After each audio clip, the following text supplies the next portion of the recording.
जरूरी सूचना है आप सभी स्टूडेंट्स के लिए। स्टडी फॉर सिविल सर्विसेज का Android app Google play store में आ चुका है, उसको प्लीज तुरंत इंस्टॉल कर लीजिए। और अगर आप स्टडी फॉर सिविल सर्विसेज के सिर्फ ऐप से कोई भी कोर्स, कोई भी पीडीएफ परचेस करते हैं तो उसमें अप्लाई कूपन, अगर आप ज्ञान सर जो है आप उसमें अप्लाई करते हैं, ये कूपन कोड है, तो उसमें 20% फीस तुरंत माफ हो जाएगी। मतलब 20% डिस्काउंट तुरंत उसमें लग जाएगा। ज्ञान सर लिखना है, नॉर्मली ज्ञान सर, स्मॉल लेटर में है सब कुछ, कोई स्पेस नहीं, कोई कॉलम नहीं, सिर्फ ज्ञान सर, GYANSIR। इस तरह से अगर कूपन कोड लगाते हैं आप ऐप में बाई करने से पहले, जो अप्लाई कूपन वाले में आता है, तो 20% का डिस्काउंट तुरंत मिलेगा। वीडियो देखिए। नमस्कार दोस्तों, स्वागत है आपका यूपीपीएससी बेस्ट ऑनलाइन कोचिंग के इस चैनल पर। इस वीडियो में हम लोग बायोलॉजी के कुछ महत्वपूर्ण प्रश्नों का डिस्कशन वन लाइनर के फॉर्मेट में करेंगे। ये सभी प्रश्न विगत वर्षों के पेपर में पूछे गए। तो आप किसी भी प्रकार के प्रतियोगी परीक्षा की तैयारी कर रहे हैं, क्लास आपके लिए अत्यंत महत्वपूर्ण है, आप वीडियो को पूरा अंत तक जरूर देखिएगा। यहाँ पर प्रश्न दिया और इधर इसका उत्तर दिया। प्रश्न कुछ इस प्रकार है, लाइकेन जो एक नग्न चट्टान पर भी पारिस्थितिकी अनुक्रम को प्रारंभ करने में सक्षम है, वास्तव में किनके सहजीवी साहचर्य है। लाइकेन किसके किसके मिलने से बना होता है, तो लाइकेन बना होता है शैवाल और कवक के मिलने से। लाइकेन को हिंदी में सहवाग का नाम भी दिया जाता है। तो ऐसा क्वेश्चन भी कभी बन सकते हैं कि सहवाग किसका साहचर्य होता है। अगला प्रश्न दिया है, चट्टानी स्तरों पर लाइकेन का विकास होता है तो उसे क्या कहते हैं, उसे सैक्सिकोल्स कहा जाता है, याद रखिएगा। लिटमस अम्ल क्षार सूचक प्राप्त होता है लाइकेन से। लिटमस प्राप्त किया जाता है लाइकेन से। प्रदूषक संकेतक पौधा कौन है, लाइकेन प्रदूषक संकेतक भी होता है। आयोडीन किससे प्राप्त होती है, तो आयोडीन लैमिनेरिया नाम के जीव से प्राप्त होता है। ये एक तरीके का शैवाल होता है। शैवाल विज्ञान किसका अध्ययन है, नाम से ही पता चल रहा है शैवाल विज्ञान शैवाल का अध्ययन होगा। इसको अंग्रेजी में एल्गोलॉजी कहा जाता है। तो ये शैवाल का अध्ययन है। स्वपोषित होते हैं शैवाल, स्वपोषी होते हैं, अर्थात इनमें स्वपोषण होता है, प्रकाश संश्लेषण के द्वारा अपने भोजन का स्वयं निर्माण करते हैं। सामान्यतः पॉन्ड सिल्क किसे कहा जाता है, तो पॉन्ड सिल्क नाम होता है स्पाइरोगाइरा का। स्पाइरोगाइरा को पॉन्ड सिल्क भी कहते हैं। शैवाल के फलने का क्या कारण होता है, सुपोषण। सुपोषण के कारण शैवाल में फलन होता है। आगे दिया हुआ है, प्रमुख चरण युग्मकोद्भिद होता है। देखिए किसमें प्रमुख चरण युग्मकोद्भिद होता है, तो वहां पर प्रश्न में विकल्प रहा होगा, इसका सही उत्तर होगा ब्रायोफाइटा। अगर आप यूपीपीसीएस एग्जाम की complete preparation to the point topic wise करना चाहते हैं तो टीम के पेड कोर्सेज से जुड़ सकते हैं, जिनके लिए आप इन दिए गए नंबर पर कॉल या व्हाट्सएप करके प्रक्रिया समझ सकते हैं। ये ज्ञान सर का व्हाट्सएप नंबर है, आप यहाँ से व्हाट्सएप के माध्यम से भी जानकारी प्राप्त कर सकते हैं। प्ले स्टोर से स्टडी फॉर सिविल सर्विसेज का एप्लीकेशन इंस्टॉल करना ना भूलेगा। आप एप्लीकेशन के माध्यम से अगर किसी भी कोर्स को परचेस करते हैं और वहां पर कोड अप्लाई करते हैं ज्ञान सर, सभी लेटर्स स्मॉल रहेंगे और कोई भी स्पेस नहीं रहेगा, तो आपको अप टू 50% तक डिस्काउंट देखने के लिए मिल सकता है। चलिए दोस्तों आगे बढ़ते हैं। प्याज में खाद्य भाग है तो मांसल पर्ड, प्याज में मांसल पर्ड खाद्य भाग होता है। प्याज में खाद्य पदार्थ किस रूप में संचयित होता है, सेलुलोज के रूप में। हरे पौधे का प्राथमिक कार्य क्या नहीं है, खाद्य और जल का चालन, अर्थात खाद्य पदार्थों और जल पदार्थों का चालन करना इसका कार्य नहीं होता है। एक वास्तविक फल किससे निर्दिष्ट होता है, जब पुष्प का केवल अंडाशय फल में विकसित होता है, अर्थात वास्तविक फल का विकास पुष्प के अंडाशय से होता है। एक अक्ष या तने पर पत्तियों की व्यवस्था को क्या कहा जाता है, फाइलोटैक्सी। जो अक्ष है या तना इस पे जो पत्तियों की व्यवस्था है इसे फाइलोटैक्सी कहते हैं। अगला पॉइंट दिया, घटपर्णी के भागों में कौन सा एक घट के रूप में रूपांतरित होता है, इसका पत्ता। तो घटपर्णी के पौधे में पत्ता घट के रूप में विकसित होता है। पादप ऊपर चढ़ते हैं प्रतान के द्वारा। फूलों का अध्ययन एंथोलॉजी कहलाता है। जीवन चक्र की दृष्टि से पौधे का सबसे महत्वपूर्ण अंग होता है पुष्प। देखिए पुष्प को पौधों का लैंगिक जननांग भी कहा जाता है, याद रखिएगा। उभयलिंगी फूलों से संबंधित है, उनमें पुंकेसर और अंडप दोनों होते हैं। फूल गोभी के पौधों का उपयोगी भाग कौन सा है, ताजा पुष्प समूह, अर्थात फूल गोभी में जिसका हम उपयोग करते हैं वो क्या होता है, वो पुष्प समूह होता है। सबसे छोटा फूलों वाला पौधा कौन सा है, ओल्फिया। तो ये याद रखिएगा सबसे छोटा फूल कौन सा है, ओल्फिया। विश्व का सबसे बड़ा पुष्प है रैफ्लेसिया। ये इंपॉर्टेंट पॉइंट है, कई बार पेपर में बना है कि दुनिया का सबसे बड़ा फूल कौन होता है, रैफ्लेसिया। परागण है, पराग कोश से स्टिग्मा का पराग तक संचार। देखिए यहाँ पे अगर फूल की बात करेंगे तो फूल में मूल रूप से पराग कोश मतलब पोलन सैक और पराग कण। देखिए पराग कोश होता है, पराग कोश में बनेगा पराग कण, है ना। पराग कोश में क्या बनेगा, पराग कण। और आगे जब स्त्री पार्ट की बात करेंगे तो इसमें वर्तिकाग्र नाम से एक संरचना आपको मिलेगा। तो जब कभी भी पराग कण पराग कोश से निकलकर वर्तिकाग्र तक पहुंच जाता है, इसी को परागण कहते हैं। हवा के परागण को क्या कहते हैं, एनिमोफिली कहा जाता है। जब वायु के माध्यम से परागण होता है, एनिमोफिली। अगला पॉइंट है, पक्षियों द्वारा की जाने वाली परागण की प्रक्रिया को के नाम से जाना जाता है आर्निथोफिली। जो पक्षियों के द्वारा परागण होता है उसे आर्निथोफिली कहते हैं। आभासी फल का उदाहरण है सेब। सेब एक आभासी फल होता है। फलों का वह प्रकार जिसमें लीची को रखा जाता है नट। लीची को नट कहते हैं। टमाटर क्या है? टमाटर एक फल होता है। एक संग्रहित फल है सहतूत। सहतूत एक संग्रहित फल होता है। लीची फल का कौन सा भाग खाया जाता है? मांसल एरिल। तो ये बिंदु याद रखिएगा, लीची का मांसल एरिल खाया जाता है। गूदेदार थैलेमस किसमें खाने योग्य भाग है? टमाटर। तो टमाटर में खाने योग्य भाग क्या होता है? गूंदेदार थैलेमस। पुष्पी पादपों के बीज किससे निर्दिष्ट होते हैं? बीज पत्र। जो पुष्पी पौधे होते हैं उनमें बीज का निर्माण बीज पत्र से होता है। किसी वनस्पति उद्यान में से किस पर प्रकाश का सीधा प्रभाव बिल्कुल नहीं पड़ता है? निषेचन पर प्रकाश का सीधा प्रभाव नहीं पड़ता है। अगला बिंदु दिए, निषेचन के बिना अंडे से भ्रूण का बनना अनिषेक जनन कहलाता है। यह बिंदु याद रखिएगा। अलैंगिक जनन का एक प्रकार नहीं है। परिनिषेचन अलैंगिक जनन का प्रकार नहीं होता। युग्मक संलयन के परिणाम स्वरूप क्या बनता है? तो युग्मक संलयन होने के बाद युग्मनस का निर्माण होता है और युग्मनस हमेशा द्विगुणित होता है, इसे 2n से इंडिकेट किया जाता है। और युग्मक हमेशा अगुणित होता है, इसे n से इंडिकेट करते हैं।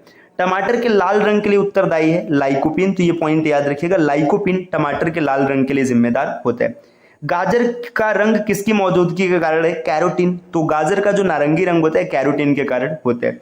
पपीते में पीले रंग का कारण है कैरिकाजैंथिन। ये भी बिंदु याद रखिएगा। मिर्च की तीक्ष्णता का कारण है कैप्सिन की उपस्थिति। जो कैप्सेइसिन होता है इसकी उपस्थिति के कारण मिर्च तीखा होता है। सिनकोना का कौन सा भाग औषधि देता है? सिनकोना का छाल औषधि देता है। कौन सा कारक बीजों के प्रकीर्णन द्वारा पादपों के प्रवर्धन में योगदान नहीं करता है? कवक। आगे बढ़ेंगे, देखिए यहां पर दिया है धनिया में उपयोगी अंश है। तो धनिया में कौन सा ऐसा भाग है जिसका उपयोग किया जाता है? तो धनिया के पत्ते और सूखे फल। बहुत ही कॉमन सा क्वेश्चन है, आप दैनिक जीवन में देख सकते हैं। इस पेड़ की छाल मसाले के रूप में प्रयोग की जाती है। तो दालचीनी। दालचीनी की छाल जो होती है मसाला बनता है उससे। केसर मसाला बनाने के लिए पौधे का कौन सा भाग उपयोग में लाया जाता है? वर्तिकाग्र। तो केसर जो हम लोग यूज करते हैं वर्तिकाग्र होता है। कौन सा पादप रेशा तने से प्राप्त होता है? सनई। मतलब जो ऐसा जो पादप है जिससे रेशा प्राप्त होता है तो सनई से रेशा प्राप्त होता है। वह रेशा जो पौधों के तने का उत्पाद नहीं है, कपास है ना। कपास एक ऐसा रेशा है जो तने से प्राप्त नहीं होता है। लौंग किससे प्राप्त होता है? फूलों की कली से। अफीम प्राप्त किया जाता है बिना पके फल के लैटेक्स से। क्रिकेट के बल्ले बनाने के लिए किस लकड़ी का उपयोग किया जाता है? इंपॉर्टेंट पॉइंट है, याद रखिएगा, सैलिक्स परप्यूरिया। सैलिक्स परप्यूरिया नाम की लकड़ी से क्रिकेट के बैट बनाए जाते हैं। संवहनी पौधों में पानी ऊपर किससे जाता है? तो जाइलम। देखिए जाइलम के द्वारा जल का संचरण होता है और फ्लोएम के द्वारा भोजन का संचरण होता है। जाइलम को हिंदी में दारू कहते हैं, याद रखिएगा, कई बार मिल सकता है। और फ्लोएम को पोषवाह कहा जाता है। फ्लोएम के माध्यम से भोजन का ट्रांसफर होता है। आगे दिए पौधों में जाइलम की उपस्थिति से क्या होता है? देखिए यहाँ पे सीधा सीधा दिया गया जल का वहन। पौधों में फ्लोएम मुख्यतः उत्तरदायी होता है आहार वहन के लिए, पीछे हम लोगों ने डिस्कस किया। पौधों की वर्षों में आयु का पता लगाने हेतु कौन सी तकनीकी का प्रयोग किया जाता है? पेड़ के छल्लों की संख्या की गणना के आधार पर। देखिए जो पेड़ के छल्ले होते हैं उन्हें वार्षिक वलय कहते हैं। वार्षिक वलय के आधार पर आयु की गणना की जाती है। वाणिज्यिक मूल वाला कारक किससे प्राप्त होता है? क्वेकर से वाणिज्यिक मूल वाला कारक प्राप्त होते हैं। पत्तों का हरा रंग किसकी उपस्थिति के कारण होता है? क्लोरोफिल के कारण। मैग्नीशियम किसकी संघटक धातु है? क्लोरोफिल में मैग्नीशियम होता है। पौधों में क्लोरोफिल बनाने के लिए कौन सा तत्व सहायक होता है? तो देखिए यहाँ पे आप मैग्नीशियम यहाँ पर देखें, वही चीज यहाँ पर रखा गया है। आगे दिए हरे रंग का पदार्थ जो पौधों में प्रकाश संश्लेषण करता है वह कहलाता है क्लोरोफिल। नेक्स्ट देखिए यहाँ पे दोस्तों कुछ इन्फॉर्मेशन दिया गया है टीम के पेड कोर्सेज के बारे में। अगर आप टीम के पेड कोर्सेज से जुड़ना चाहते हैं पीसीएस के कंप्लीट प्रिपरेशन के लिए, तो इन दिए गए नंबर पर कॉल या व्हाट्सएप करके आप टीम के पेड कोर्स से जुड़ने की प्रक्रिया समझ सकते हैं। ये ज्ञान सर का व्हाट्सएप नंबर है, आप यहाँ से व्हाट्सएप के माध्यम से भी जानकारी प्राप्त कर सकते हैं। प्ले स्टोर से स्टडी फॉर सिविल सर्विसेज का एप्लीकेशन इंस्टॉल करना ना भूलेगा। एप्लीकेशन के माध्यम से अगर आप किसी भी कोर्स को ज्वाइन करते हैं और वहां पर कोड अप्लाई करते हैं ज्ञान सर, तो आपको अप टू 50% तक डिस्काउंट देखने के लिए मिल सकते हैं। चलिए और आगे बढ़ते हैं। पर दिया पेड़ व पौधों का खाना तैयार करने की प्रक्रिया क्या कहलाती है? प्रकाश संश्लेषण, फोटोसिंथेसिस। पौधे फोटोसिंथेसिस के द्वारा अपने भोजन का निर्माण करते हैं। पौधे भोजन का निर्माण करने के लिए किससे ऊर्जा प्राप्त करते हैं? तो प्रकाश संश्लेषण करने के लिए सूर्य की ऊर्जा का वो उपयोग करते हैं। सौर ऊर्जा का अधिकतम यौगिकीकरण किसके द्वारा होता है? हरे पौधों के द्वारा होते हैं। सर्वाधिक प्रकाश संश्लेषी क्रियाकलाप कहाँ चलते हैं? पौधों के नीले व लाल सर्वाधिक प्रकाश संश्लेषी क्रियाकलाप कहाँ चलते हैं? प्रकाश के नीले व लाल क्षेत्र में। प्रकाश संश्लेषण में कौन सा प्रकाश सबसे कम प्रभावी है? हरा प्रकाश। तो जो हरा प्रकाश है सबसे कम प्रभावी होता है। नेक्स्ट बिंदु दिया प्रकाश संश्लेषण में कौन सा प्रकाश सबसे अधिक प्रभावी होता है, तो लाल। देखिए जब कभी फोटोसिंथेसिस होता है इसमें लाल रंग सबसे प्रभावी होता है और हरा रंग सबसे कम। प्रकाश संश्लेषण होता है क्लोरोप्लास्ट अर्थात हरित लवक में। प्रकाश संश्लेषण का अंतिम उत्पाद क्या होता है, कार्बोहाइड्रेट होता है। प्रकाश संश्लेषण केवल दिन में होता है, रात में क्यों नहीं होगा, क्योंकि रात में सूर्य का प्रकाश नहीं रहेगा।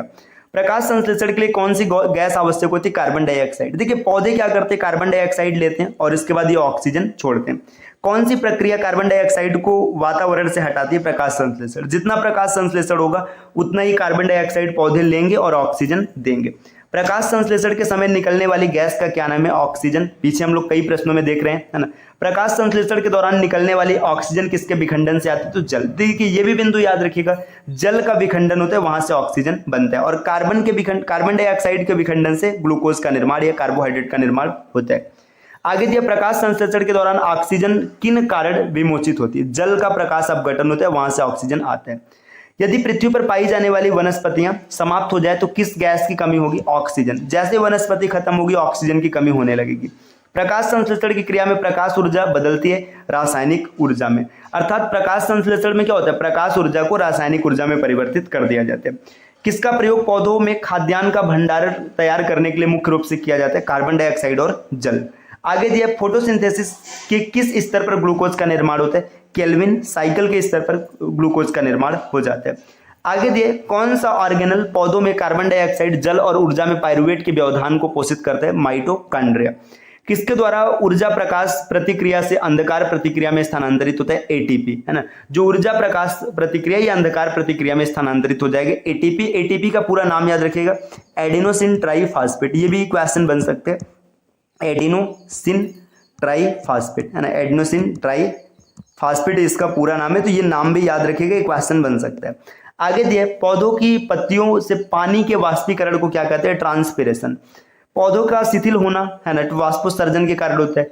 वाष्पोत्सर्जन के लिए पौधों में जो रचना पाई जाती है उसे रंध्र कहते हैं, इसका अंग्रेजी नाम है स्टोमेटा। ये भी पॉइंट आप याद रखिएगा।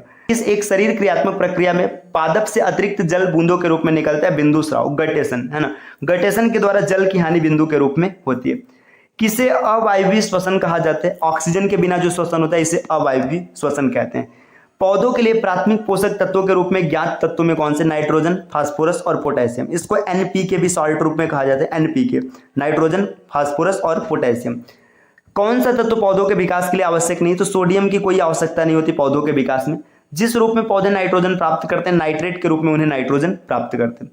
कौन सी फसल मृदा को नाइट्रोजन से भरपूर कर देती है, मटर। देखिए जितनी भी दलहन फसलें होती हैं ये मृदा को नाइट्रोजन से भरपूर कर देती हैं। कौन से पौधे में नाइट्रोजन स्थायीकरण की क्षमता होती है, चना एवं अन्य दलहन। ऑक्सेनोमीटर का प्रयोग होता है वृद्धि दर मापने के लिए, है ना। कौन सा पादप हार्मोन नहीं है, इंसुलिन। इंसुलिन नर, ये एक तरीके से जंतु हार्मोन से। कौन सा पौधों का हार्मोन नहीं है, कैल्शियम। आगे दिए कौन सा पादप हार्मोन से, साइटोकाइनिन, है ना। देखिए पादप हार्मोन 5 तरीके के होते हैं, ऑक्सिन, जिब्रेलिन, साइटोकाइनिन, है ना। इसके बाद एंडोल एसिटिक अम्ल और इथाइलिन, ये 5 पादप हार्मोन्स होते हैं, इनका नाम याद रखिएगा। कौन सा एक रसायन सामान्यतः किसानों द्वारा खरपतवार नाशक के रूप में प्रयुक्त किया जाता है, 2,4-D, है ना। 2,4-D का यूज किया जाता है खरपतवार नाशक के रूप में। अगला दिया बौने पौधों को किसके अनुप्रयोग से लंबा किया जाता है, साइटोकाइनिन। साइटोकाइनिन एक ऐसा हार्मोन है जो पौधों की लंबाई बढ़ाने में सहायता करता है। रसायनों का एक समूह जो कोशिका विभाजन और पौधों के गठन को प्रभावित करता है, साइटोकाइनिन। देखिए जो छोटा पौधा है जब कोशिका विभाजन होगा तभी तो बड़ा होगा। कौन सा एक प्राकृतिक फल पकाने के लिए, तो एथिलीन का यूज किया जाता है फल पकाने के लिए। आगे दिया हुआ है पादप वर्धन नियंत्रक भिन्न रासायनिक संरचनाओं से छोटे साधारण अणु होते हैं। देखिए एंडोल यौगिक या एडेनिन व्युत्पन्न, कैरोटीनाइड, टर्पिन, ये सब है। गन्ने का लाल संडाट किसके कारण बनता है, कोलेटोट्राइकम फैलिकेटम के कारण। पौधे का आर्द्र पतन रोग किसके कारण होता है, तो देखिए ये होता है पीईएम डिबेरिएनम के द्वारा। आगे दिया है करनाल बंट एक बीमारी है गेहूं की। पौधों में व्हाइट बड रोग किसकी कमी से होता है, जिंक की कमी से होता है। धान का खैरा रोग जिंक की कमी से होता है। कौन से जीवाणु से पौधों में किरीट पेटिका रोग हो जाता है, तो एग्रोबैक्टीरियम ट्यूम्फेनियंसिस, ये नाम याद रखिएगा दोस्तों। और आगे बढ़ेंगे, देखिए यहाँ पर दिया इकोलॉजी शब्द का प्रयोग सबसे पहले अर्नेस्ट हेकल ने किया था। जीवों एवं पर्यावरण के बीच की अन्योन्य क्रिया के विज्ञान विश्लेषण अध्ययन को पारिस्थितिकी कहते हैं। आगे दिए आसपास के वातावरण में पशुओं और पौधों के संबंध के अध्ययन को पारिस्थितिक विज्ञान कहते हैं।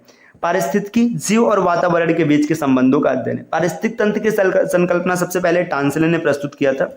और आगे बढ़ते हैं दोस्तों, यहां पर दिया हुआ है कौन सा पारितंत्र शब्द का सर्वोच्च वर्णन है? जीवों का समुदाय और साथ ही पर्यावरण जिसमें वे रहते हैं।